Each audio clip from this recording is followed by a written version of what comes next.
10th का mathematics में AP है, अर्थमेटिक प्रोग्रेशन समानांतर श्रेणी पाठ 36। ये एक थ्योरी है, जिस थ्योरी को नहीं पढ़ो डायरेक्ट हम उदाहरण के द्वारा दिखलाते हैं, साबित कर देंगे क्या बराबर क्या होता है, तब इस क्वेश्चन को पढ़ोगे तो मजा आएगा। तो क्वेश्चन को फिलहाल छोड़ो, देखो कोई एपी ले लेते हैं, मान लो 3, 4 7, 4 11, 4 15, 4 19 डॉट डॉट डॉट, ये एपी बन गया। पहला पद 3, दूसरा पद 7, तीसरा ये, इसी तरह से यहाँ पहला पद ए हुआ, ए बराबर 3, बी बराबर कितना होगा, तो किसी आगे वाला से जस्ट पीछे वाला पद घटा दो। ये सब पुरानी बातें हो चुकी है। 19 में से 15 घटाएंगे 4, या 15 में से 11 घटाओ 4, या 11 में से 7 घटाओ 4। ए बराबर 3, बी बराबर 4। हम लोग जो लिखते हैं n पदों का योग बराबर 2a प्लस n-1d कोस n/2, ये होता है। इसमें n पदों का योग, अगर हम n का मान 10 रखते हैं तो ये 10 पदों का योग निकलेगा। n का मान 15 रखते हैं तो 15 पदों का योग निकलेगा। n का मान 2 रखते हैं तो 2 पदों का योग निकलेगा। 1 रखेंगे तो 1 पदों का योग निकलेगा। मान लो अगर n बराबर 1 रखे तो इसका मतलब 1 पदों का योग, तो फार्मूला से सेट करो। 2 प्रथम पद हो गया 3 प्लस n 1 है, 1 पदों का योग निकाल रहे हैं। n का मान 1 माइनस 1, b का मान हो गया 4, तो गुने 4 बड़ी कोस। n का मान 1 रखे हैं तो 1/2, इसको हल करेंगे तो 2 तिया 6 प्लस, तो यहाँ पर 1 में से 1 गया 0, 0 गुने 4 कोस 1/2, ये हो गया 6, और 0 से 4 को गुना करेंगे 0 गुने 1/2, ये 6 में 0 जोड़ेंगे 6 गुने 1/2, 2 1 2, 2 तिया 6 बराबर 3, निकला ना। तो प्रथम पदों का योग देखो 3 हुआ, इससे कुछ निष्कर्ष निकलता है। S1 बराबर 3 कैसे हुआ देख लिया। S1 बराबर, चलो लिखते हैं अलग से, S1 बराबर 3 हुआ। अब ध्यान से देखो तो S1 यानी एक के पद को कोई जोड़ने के लिए कहेगा तो एक पद के आगे पीछे कुछ है ही नहीं, तो क्या जोड़ोगे।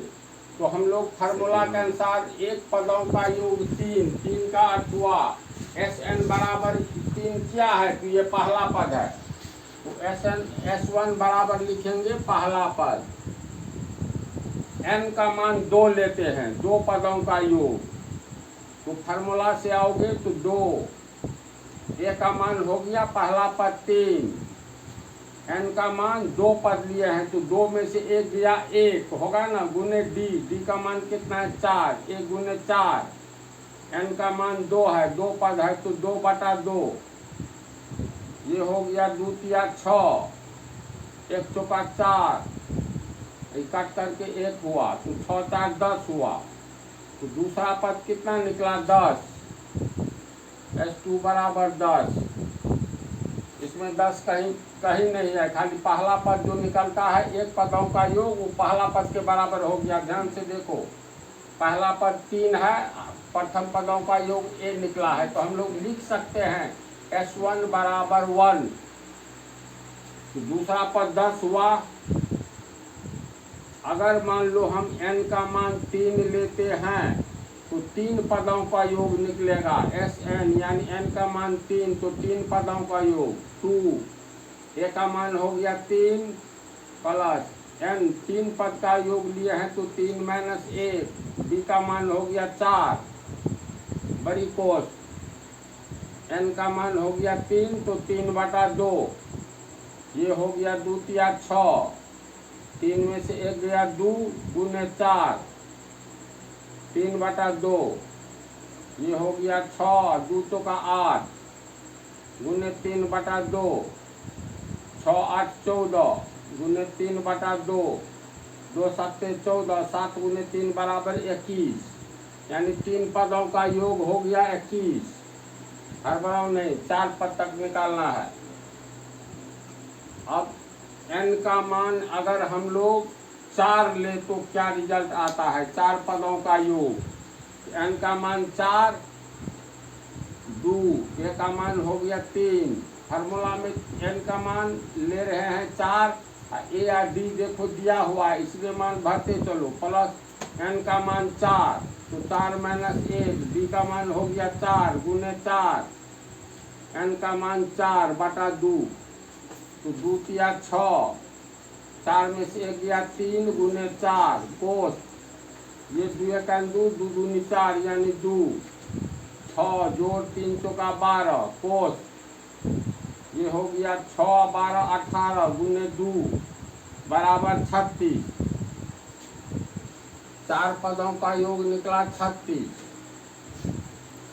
तो इतना पर ही समझ जाओगे तू लोग। इस तरह हम लोग जो ये इस एपी का प्रथम पद का योग निकाले हैं, दूसरे तीसरे चौथे पद का, तो इससे एक नया रिजल्ट ये निकलता है। इसको ऐसे भी जोड़ करके देखो, पहला पद 3 है, SN बराबर आया है 3, 2 पदों का योग 10 है, तो 3 और 7 10, 2 पदों को योग 10 आया है, 3 पदों का योग 21 है, तो देखो 3 7 10 11 21 आ रहा है ना सही। 4 पदों का योग 36 है, तो ये 4 पद को जोड़ो, 15 11 26 और 10 36, चारों को जोड़ने पर आता है। तो इससे बेनिफिट क्या होता है? अगर मान लो हम लोग तीसरा पद निकाले, तीसरा पद जैसे A3 निकालेंगे, A3 का अर्थ हुआ तीसरा पद, तो तीसरा पद निकाल रहे हैं तो 3 पदों का योग माइनस 3 से 1 कम, यानी 3 से 1 कम 2 होगा। इसका वैल्यू देखो कितना होता है, 3 पदों का योग है 21 माइनस 2 पदों का योग है 10, 21 में से 10 घटाओ 11, देखो तीसरा पद 11 होगा, पहला दूसरा तीसरा 11 है। अगर मान लो चौथे पद का निकालते हैं, चौथा पद क्या होगा? तो 4 पदों का योग दे दो S4 और 4 से 1 कम कर दो यानी S3। अब वैल्यू रखो, 4 पदों का योग निकला है 36 माइनस 3 पदों का S3 निकला है 21, तो 36 में से 21 घटाओगे 15, तो चौथा पद देखो 15 है ना 15। अगर मान लो हम लोग 5वां पद निकालेंगे, तीसरा निकाले हैं, दूसरा निकालते हैं A2, तो दूसरा पद निकाल रहे हैं तो S2 यानी 2 पदों का योग माइनस इससे 1 कम यानी S1, 2 से 1 कम, 2 माइनस 1 1 होगा ना, तो यहाँ S2 का मान है 10 माइनस S1 का मान है A यानी 3, तो 10 में से 3 घटाओ 7, तो दूसरा पद देख लो, तो 7 आया है, तो दूसरा पद 7 है।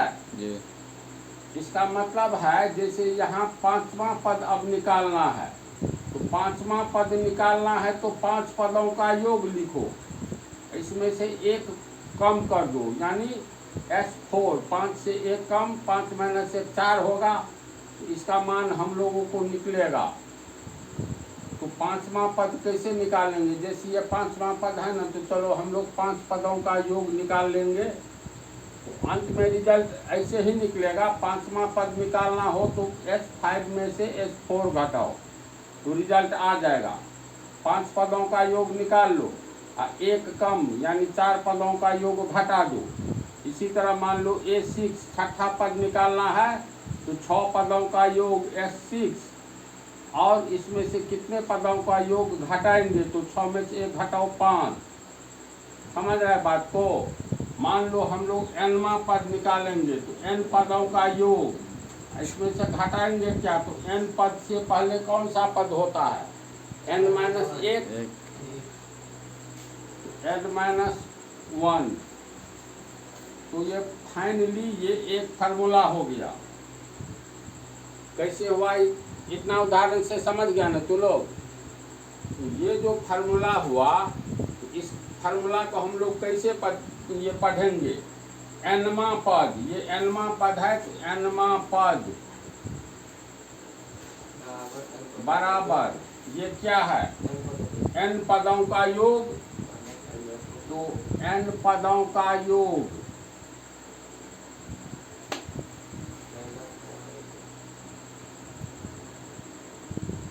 माइनस ये पद को बतलाता है, यहाँ 5 लिखेंगे तो 5 पदों का योग, 6 लिखेंगे तो 6 पदों का योग, n-1 लिखा है तो n-1 पदों का योग होगा, n-1 पदों का योग।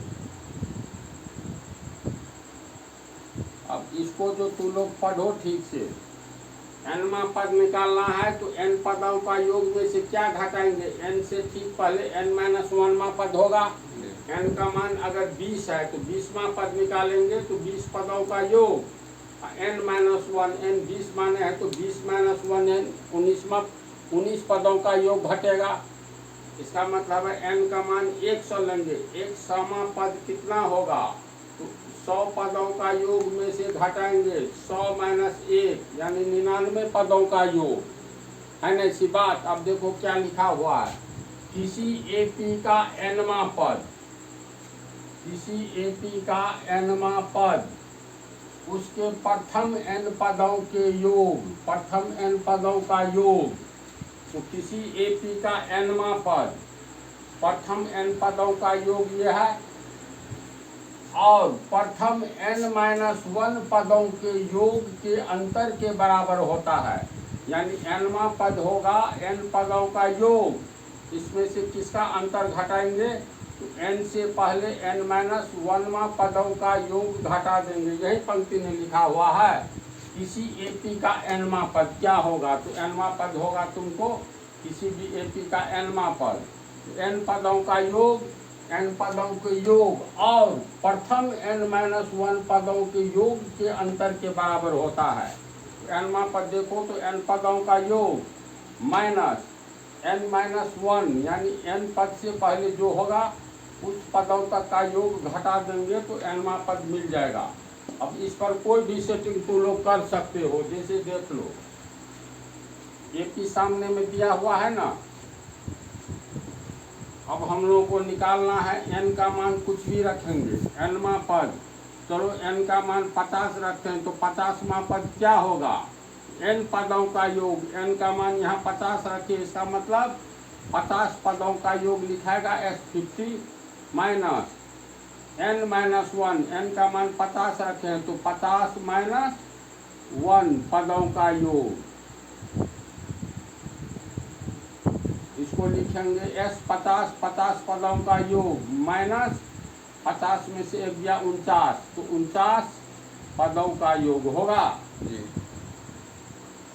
समझ रहे बात को? तो कोई भी एपी का पद निकालने के लिए जमा पद निकालना है, उस पद तक का योग माइनस उस पद से पहले जितना पद है उस पदों का योग घटा देंगे तो हमको वह पद प्राप्त हो जाएगा। तो अब सीधे तुम लोग को पूछा जाए 16वां पद कितना होगा? इसका मतलब 16 पदों का योग माइनस n, यहाँ n में से 1 घटा दिए, n का मान 16, तो 16वां पद प्लस 16 माइनस 1 यानी ये 15 हो गया, 15 पदों का योग।